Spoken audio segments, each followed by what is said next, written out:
Maganda sana to kung kasali namin si Queenie. Mataas pa naman yung tumalo.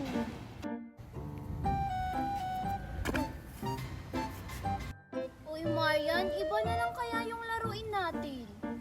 Na, hindi ako papayag. Hindi pa nga ako natapos sa larong Chinese Garter. Tapos iba naman yung lalaroin natin. Ang pangit kasi tatlo lang tayo. Wala nga si Queenie.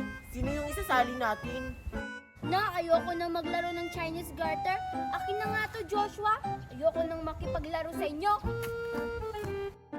Ang daya naman ni Nicole. Hindi pa ako nakapaglaro. Siya yung nag-aya na maglaro kami ng Chinese Garter. Tapos umalis siya. Marian, sagutin na lang natin yung assignment mo. Tatara, sabi ni Nicole tutulungan niya daw ako sa assignment ko. Napakamanluloko niya talaga. Iba na lang yung yayain kong maglaro.